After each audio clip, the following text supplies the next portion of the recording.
Market to Market is everywhere you are. Subscribe to Market on YouTube, find us on the PBS video app to stream on demand, and add our 3 podcasts on your favorite podcasting app. Hey, welcome inside the MTOM podcast room here at Iowa PBS. I'm Paul Yeager, and in this installment of the podcast this week, we're going to get down and dirty with water. It's a topic that is important from coast to coast, including the I-states. We're going to talk about water in Boston and California and in Iowa with John Norwood. He is on the Polk County Water Conservation Board, and we're going to discuss about how a guy who grew up in Boston ended up in Iowa, but what he's learned from his stops along the way and his curiosity. And he's going to have some thoughts about land and land usage, soil and soil usage. That is this installment of the podcast. If you have any ideas for me, paul.yeager@iowapbs.org, or feedback, send it your way, guest idea, or you just want to tell me what you had for breakfast, I'd like to hear that too. Here's today's installment of the MTOM Show podcast. Okay, is this Boston, New York rivalry in sports, is that real? It is real. Yeah. Why? It's deep. I just always think it gets to be made out a little too much by the network with 4 letters that does a lot of sports. But I've been in both stadiums, and if you wear the wrong hat at the wrong time, you get a little extra discussion points. We do. And the memories run deep. And it all started, I think, with Babe Ruth when the Yankees ripped off Babe Ruth. Okay, so that answer right there tells me you do have allegiance to the hometown team. Yeah, so I follow all the teams, and in fact, going out with my son to see the New England Patriots play in Indianapolis on the 17th. So we will do a road trip for that shortly. Well, just a couple of days before we recorded this, Bill Belichick took his team up to Buffalo. Right. I think they threw the ball 3 times. Right, yeah. You know, in those windy conditions. That's right. Weather conditions. Crazy. And he just keeps winning. Vintage Belichick and Brady. I'm a big Brady fan, too. Oh, he's done well. Even in Tampa Bay. Yeah. That's good for you to admit. That's above you. Yeah. So you grew up in the city or outside of Boston? I grew up in a western suburb, a town called Wayland. About 10 minutes from Concord. The shot heard round the world, the farmer shot, start the Revolutionary War. So history has always been a love of mine. And a little detail about my hometown, it was founded as part of Sudbury Plantation in 1638. So farming goes way back in the town of Wayland. Did you have any farm roots? My farm roots were the garden. My mother was a big gardener. She helped establish a community garden in the town where the community came together in the summers. And so I have a lot of experience with vegetables. And I even had an interest in my early teens of growing fruit trees. I wanted to see if I could do that. And so I established in the backyard some apples and pears. And even some peaches, which in New England is a bit of a feat, but there are some varieties of peach that will grow in our New England winter. Interesting. Yeah. Interesting. Yep. So then, did you want to stay around there, or what took you out? So I've lived on both coasts and here in Iowa since 2002, and on the East Coast, I went to school in Western Massachusetts, small college called Williams College, where our mascot is a purple cow, believe it or not. And one of the things you remember, these odd little details from life. So I was a history major, and in my junior year, I wrote a term paper on Henry Wallace and his efforts back in under the Roosevelt administration, and that was a foreshadowing of my life. I had no idea that someday I would find myself in Iowa. Did you have how did you pick Wallace? I don't know. It was just agriculture was something that was of interest to me. It was a passion. And so I pursued that in part at Williams, and I graduated, and then I went off to work at Boston for about 3 years, which included 2 years working for something called the Massachusetts Water Resources Authority, which is the oldest and one of the largest municipal suppliers in the country. So I worked with the capital engineers, the guys that like to build things.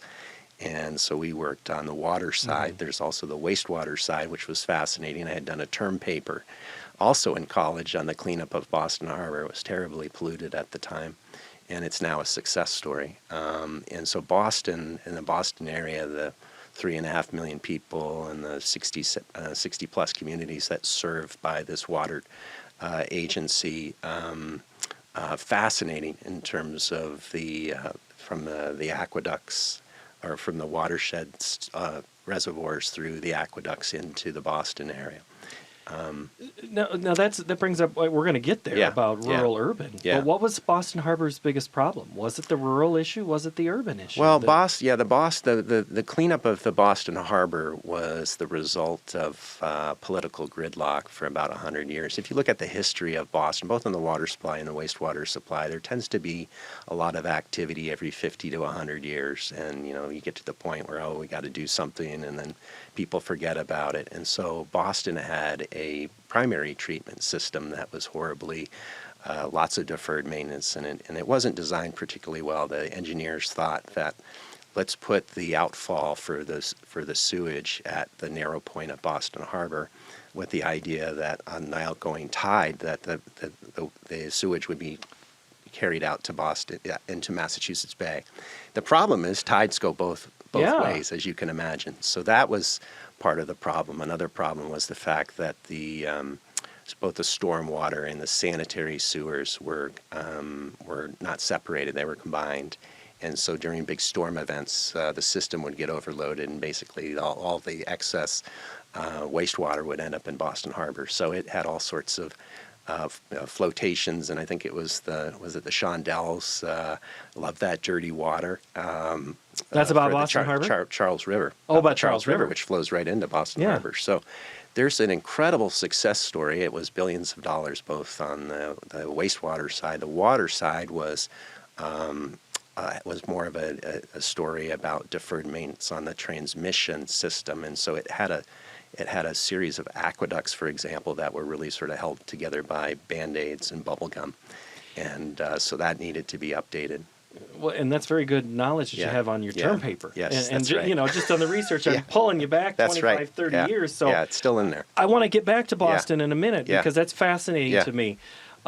Took you to California. What'd you do out there? Yeah, well, there was a stop at the Yale Forestry School and the Yale School of Management after Boston, and I had a passion, I mentioned, for water, and Yale Forestry School has an incredible history, too, with some Iowa connections. Aldo Leopold was one of the first graduates of the Yale Forestry School, which was founded by Gifford Pinchot. He was a Yale undergrad, and he was interested in botany and forestry, and after he graduated from Yale, he saw that there wasn't any schooling for forestry, so he had to go to Europe, and then eventually came back and convinced the trustees to start a forestry school. I'm not sure exactly how you do that, but he was successful, and then he went off and he eventually created the U.S. Forest Service under the auspices of Teddy Roosevelt. He became friends with Teddy and was Teddy's right-hand man in terms of conservation. So a lot of these people, it's really a small group of people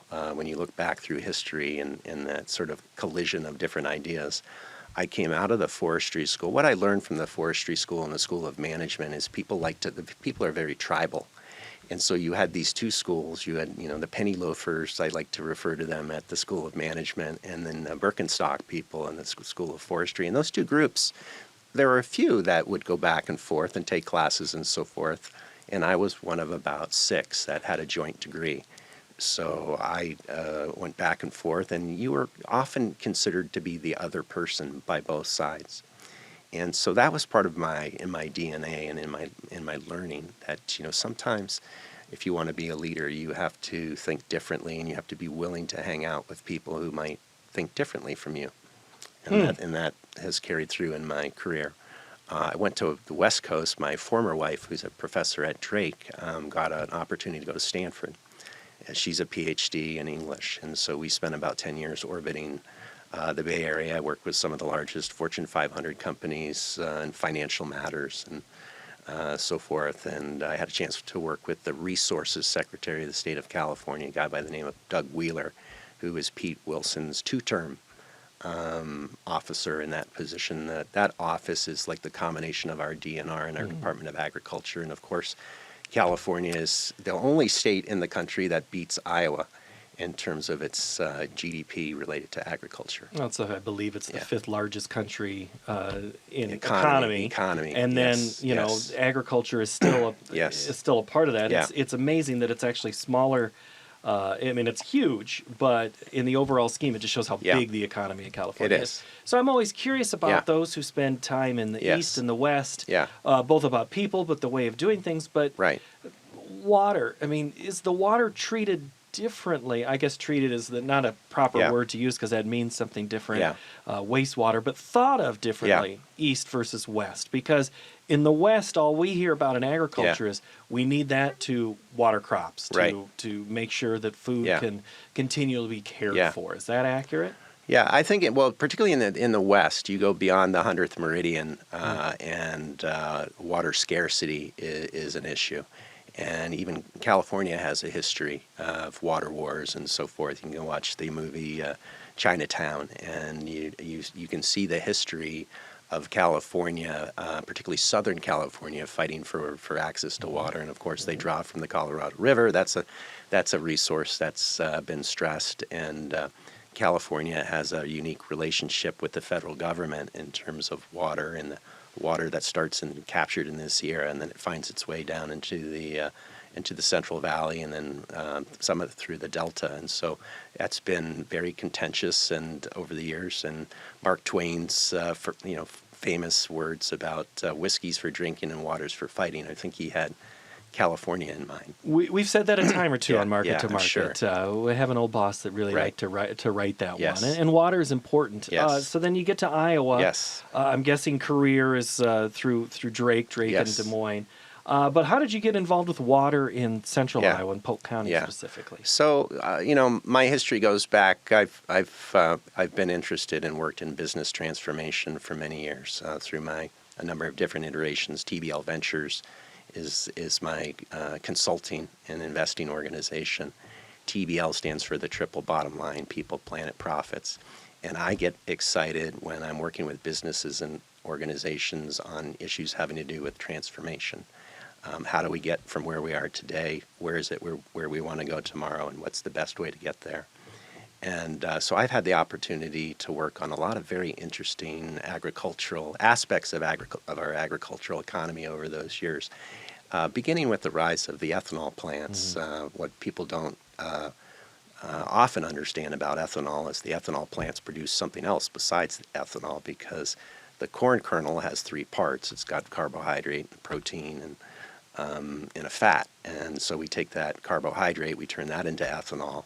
The backside, the back end, the back door of the ethanol plant, then we have the protein and the fat. And so there was quite a challenge for a period of time. What do we do with the DDGs, right? Well, and the DDG at some parts of the discussion is actually more valuable than the ethanol. That's right. Specifically in the middle of 2020, in the pandemic, when nobody was buying, nobody was driving, there was no fuel. Right. But the DDG was still needed. Yeah. And so, one of the early challenges for the ethanol plants was to figure out what do we do with the DDGs? What are the standards for the DDGs? How much fat do we want? What's the fat content we want? What's the protein content? How much of this stuff can we feed?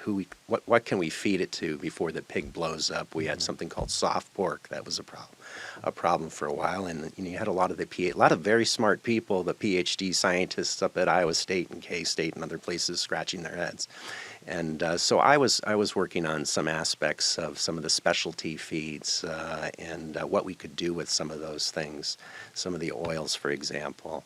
I also worked with a co-op up in north central Iowa. This was sort of an interesting Max-Shield co-op, and they had an idea for managing manure that I worked on with them with. And the idea was basically we have all this manure, and we expect all the hog operators to be, the idea is maybe they can all be wastewater treatment operators if we want to add value to that stream.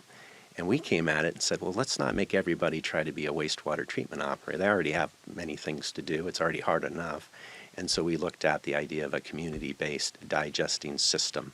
And, we talk an hour about what we learned through that experience. And I'm still hopeful that I think with climate change and focus on carbon dioxide and methane in particular, we produce a third of the nation's pork, 50 million animals.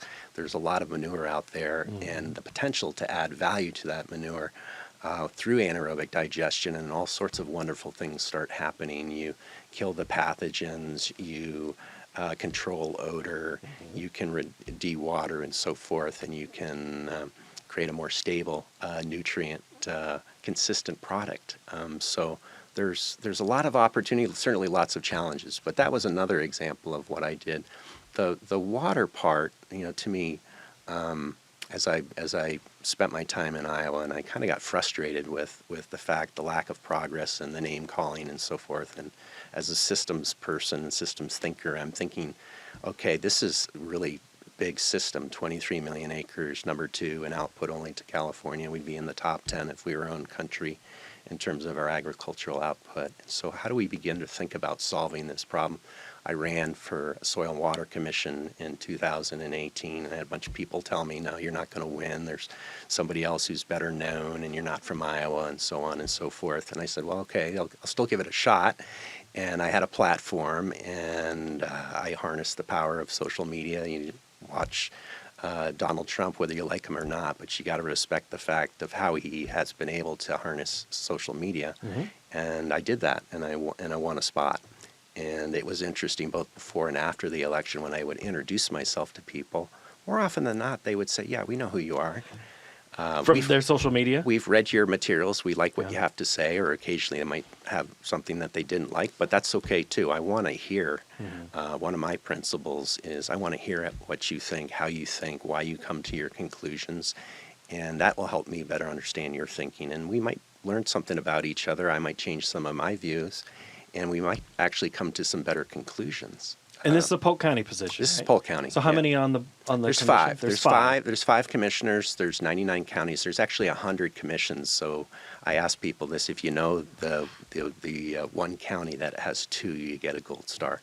Well, I'm going to take a guess. There's usually 2. It's Potawatomi has 2 fairs, but I don't know if they have 2 commissions. Yes, you get it. I think you're probably the first, maybe the second person who's ever guessed that. The only other guess would be right. Kossuth County because of its size. Yes, that's in right. Northeast Double County. Central Iowa. Yeah, Double County because Yeah. so much water, Yeah. not any inhabitable area. So Potawatomi County. Potawatomi, Scott County might be a good county guess too, because it's got 2 county seats. But Scott County? is it Scott? Well, Scott, no, down the river. Henry? No, it's Fort Madison and Keokuk, or Whatever the one Lee is. County. Lee County. That's Lee what County I'm has thinking of. 2 because Lee County. Yep, Yeah. they have the 2 county Yeah. seats. Because I remember I worked in Davenport Yeah. for a number of years, and it was go to the county seat. Yeah. Well, which one? Because and that's how you had to learn about Right. those things. Right. Water is a topic that when you put the stats out there, like you just said about Iowa, any of the I states, the people that listen to this in any place of the country, water is a topic, whether it's for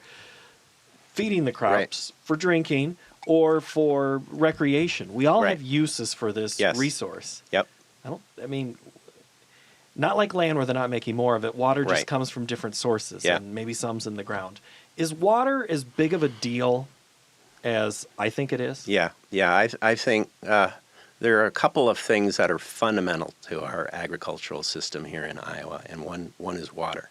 If we don't have water, we're not going to be producing very much for very long. And so the idea, I think, of water sovereignty is something we need to keep in mind, that there, as we just talked about earlier, California and the Southwest that relies on the Colorado, those are areas of the country that may be impacted by water availability. And they also have the struggle of the urban versus rural fight.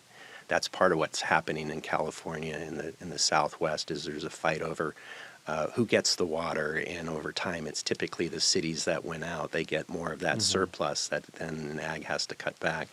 Here in Iowa, we have a sovereignty. We need to pay attention to our water, and we need to water in soil actually is the other thing that I wanted to talk about with you, because the two are related actually here in Iowa. And one of the critical ideas is that soil health actually plays a tremendous, not well understood role. I took my soils classes at Yale back in 1992. Fascinating. Went to Puerto Rico on a soils field trip of all places, and who would know that Puerto Rico's got 11 out of the 12 soil orders of the world. Very diverse island. Didn't know that. Yeah. Thank you, John. And so soil health is super critical, and one of the most important functions of our soil is the infield capacity of that soil, its ability to hold water. And I'll just give you one example. I was talking not too long ago with Wayne Fredericks, I'm sure, who's been on, if not on your show, is somebody that's on your radar screen. And so he's done some of the longest standing research on some of these impacts of soil health, and specifically soil organic matter and the role that plays, both in the carbon and the nitrogen cycling, but also in the ability to store that soil to store water. So he said, John, I've learned that over time, a 1% increase in soil organic matter in my soils has delivered 27,000 gallons of additional storage that is in the field. And why is that important? Well, one of the reasons it's important is you can extend the evapotranspiration of the crops in the field by another 5 or 6 days. And if you add more soil organic matter and you get that level up another %, then you can begin to extend that even further. And so in drought situations, that becomes important. Now, why does that matter, though, for downstream communities? And so I'll just throw out a couple of facts. So the 27,000 gallons, I had no idea. What is that, a lot? Is that a little? It sounds like a lot, but I don't really know how much that is. And so I did some math. I said, let's think about how would that relate to somebody here in the metro, something they could understand. And I said, well, Saylorville Lake, that's kind of a big body of water, and I wonder how much storage Saylorville Lake has. And I'm not talking about the normal pool that you drive your boat on in the summertime. I'm talking about the flood storage, the capacity, that additional storage all the way up to the top of the spillway, and that's, I don't know, 641,000 acre feet. We measure big volumes of water in acre feet. Correct. And so when you take that number and you multiply it by 10 million acres, which is a big amount of land, and we grow 23 million acres, so 10 million, just rough math. How many Saylorville Lakes worth of storage do you think we're talking about? This is where math and me don't get along, so we'll just say 4. That's a good guess. Most people don't guess that large. It's if I've done my math right, it's 1.3. And so that begins to give you at flood storage an idea of the ability of just that 1% increase in soil organic matter across 10 million acres. All about keeping the water. You're talking about if I can keep the water locally. Water in the field. That's the field, first place we need to store it. Keep it in the field where it belongs, where it can be productive. Let's not send it down the river. And another little fact, I was curious, how big is the watershed for the Des Moines and Raccoon River? That's the confluence. That's where the original Fort Des Moines was. That sounds like a pretty cool place to maybe pay attention to. And so how big a watershed, if we drew a line around the watersheds that demarked the Raccoon and the Des Moines rivers, how much are we talking about? And I asked Chris Jones to help me sort of come up with that number. Yeah, University of Iowa. And Chris came back, and I rounded up a little bit, but it's almost 10,000 square miles.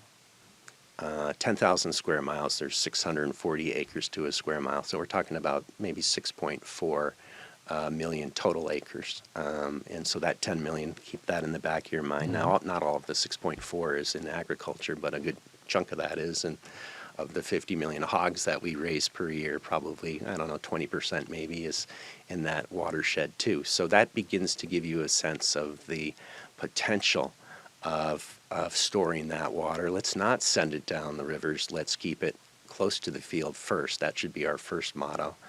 And so what is the infrastructure then? What are the levers that we can begin to pull to begin to shape that vision? And certainly soil health is a big one, big part of it. So we need to align our policies and our practices to that concept, and that's starting to happen, which is good.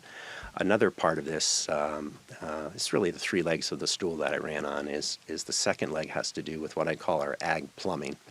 And so in the state of Iowa, 23 million acres, 14 million or so is tiled of the 23, and then 6 or 7 of that is controlled by something called drainage districts. Drainage districts are some of our oldest state chartered creatures, going back to almost to our state's founding. Our state constitution talks about drainage. Actually, it's fascinating. Somebody said to me, what the concept of watersheds is new, John. I said, no, the concept of watersheds goes back to the founding of the state. We just didn't call them watersheds. We call them drainage district. We call them drainage areas. So the drainage districts, as the name implies, were for the most part singular function. I mean, we wanted to drain the land to make the ag land productive, and so that was the focus, and that continues to be an important focus. But we are now in a situation where we really need to think more about these drainage districts. The new vision I would put out there is water management districts. And so we need to start thinking about what are all the different functions. Think about on a spectrum. Drainage is one part of the spectrum of water management. And then we have things like, in certain cases, irrigation, aquifer recharge, water filtration, and so on and so forth. And so these drainage districts are an opportunity for us to begin to think about how do we both maintain our productivity, but we add resiliency, the ability to adapt, and we keep in the back of our mind water sovereignty. We may need every drop of water in the future. So let's first keep it in the field. If we can't keep it in the field, we're going to need to have some aspects of the water management system that has to do with wetlands, for example. And so we have 1,600 of those we've identified around the state as important, something called CREP wetlands. I don't want to take you off your train, but you've left a couple of points for follow-up here. Let's start with the crop side. Yeah. Are we having to change our crops in Iowa? Yeah. So the third leg of the stool, the 23 million acres of cropland, some of the most productive in the world, there's about 2.5 million of the 23 million acres that should not be, in my opinion, in corn and beans. But there's a pushback on some of the marginal land that might be intended for reserve or wetland protection, that is acreage that might be lower in price, not as high of return, but an opportunity for someone to get involved in farming, and that's been one of the pushbacks. Yeah, and I think it is important to keep people and get people involved in farming, but I have a different vision of how we do that. And so I think the 2.5 million acres that is not typically productive if you look over averages of periods of time. So we've talked about the 400,000, Larry Weber and people have identified the 400,000 acres in the 2-year floodplain and so forth, and some of our highly erodible land that we converted to cropland with an impact on soil erosion and so forth. And so if we think about how do we realign some of our land uses, and we align the federal program dollars, particularly crop insurance, the number 2 entitlement behind nutrition, to support an idea of let's think about what the highest and best use for an area might be, and then let's align the public support to support that use. If you want to go off and you do your 2-year floodplain and farm corn and beans, good luck. Go do that. But maybe the public dollars should not be supporting that. The crop insurance should not be supporting that activity. Where do the new farmers go? Well, I think part of what we need to figure out is, the corn and beans will always be an incredibly important, at least for the foreseeable future, part of Iowa agriculture. But if we think about 100 acres and 85 is in corn and beans or 90, the conversation should be what do we do with the other 10 to 15 acres? And some of this, just look around the world. I read the Wall Street Journal every day and see what's coming down the road. So there's, the higher value agriculture that we need to be thinking about. California is supplying 90% of fruits and vegetables. Is that going to continue? Perhaps, but I think there's going to be some opportunities here in places like Iowa if we can expand our mind, the transformational thinking about, maybe everything isn't grown outdoors. If I go to Costco and I buy my hothouse tomatoes and I see the labels Canada or Denmark, why can't we do that here in Iowa?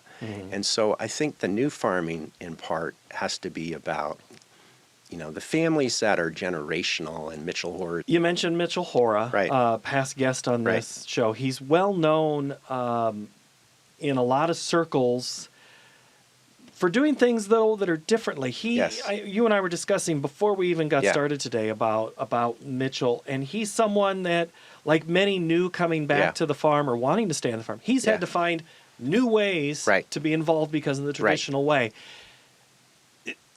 It sounds like it's working for him. He's got a business that has allowed him to help other farmers, and it's about carbon. He's on the front end of a number of things. Is it his type of thinking that's going to get us off of that treadmill of corn, beans, and that's all we do to think of? Let's go back to your analysis of we have 90 acres. What do we do with the other 10? Yeah, so I think Mitchell's example is a good one in terms of how do we think differently and where can we add value to the equation, particularly from a systems perspective. And some of the historical, again going back to history, some of the historical figures of people who have revolutionized agriculture, and I'll just mention two. John Deere, interesting story in John Deere, and John Deere was not from the Midwest. John Deere was a blacksmith from Middlebury, Vermont, who created some technology that then revolutionized the agriculture here in the Midwest. And of course, now we're learning some new lessons. Another figure was George Washington Carver, a black man, a son of a slave from Missouri, who came up to Iowa, had some new ideas, and spent a semester at Simpson College as an art student, and then eventually found his way to Iowa State. And I think of him in some ways as one of the original soil health pioneers, even though he's known for a lot of work in peanuts in new markets. So these are people who think differently, and we need people like Mitchell and others who see new ways of doing things. The Wallaces are a great example of that too. And so some of that is required, but there's also the need for new jobs if we can think creatively within the system. And so, for example, one of the things principles of soil health that we need to follow, along with minimize disturbance to the soil, so we don't really need all this big machinery. We don't necessarily need all these inputs. There's a period of time of transition we need to pay attention to. But another critical relationship to that soil health is the relationship between the land, the soil, and the animals, livestock. And so we really need more livestock running around on the land. That's really important. But the question is, who's going to do it? And in Iowa, our land ownership now, the ag land ownership, is such that when we talk about farmers, I like to split and talk about them as farm operators. Those are the people actually driving the tractor. But in Iowa, 60% of the ag land ownership is not owned by the farmer driving the tractor. It's absentee owned. And so now you have a smaller subset of people. You've got the people who are the absentee landowners. Now I like to talk about Martha, who's 94 and lives in Florida, and she owns 1,000 acres. Now she's not going to be driving the tractor. She's not going to come to a field day. She might know something about soil health. Maybe if the operator has told her something about it, maybe not. The operator might not have the incentive. They might be about speed. And Martha only might care if the check clears. Yeah, Martha just cares about the check. And so if we want to then begin to get into soil health, we've educated Martha, we've educated her children, and they say, hey, look, we really care about the longevity of the farm, and I want to pass this on to the next generation. And let's start thinking in multiple generations. Let's stop thinking like the Native Americans think in terms of 6 or 7 generations. In fact, I'd like to think about 100 generations. And so we need more animals. Well, Martha's not going to do it, so who's going to do it? And how do we get the animals, if Martha's willing, on her 1,000 acres? So we start thinking about rotational grazing and building community markets for grazing. And how does that happen? Well, we're going to need people. We're going to need younger people to do that sort of thing. But there's going to be a little pushback on the number of livestock because there's groups out there, you mentioned methane, who think we have too many animals and we need to do away with eating meat. Right. Or at least reduce it. Yeah. You've had a USDA in the past that threw out the Meatless Monday, and it Right. seemed like people became unnerved Right. as a way to reduce Right. greenhouse gases. But you're saying that an increase in livestock might actually help in all of this health. Well, Maybe not on the environmental side. and how that livestock operates. So I think there's a whole set of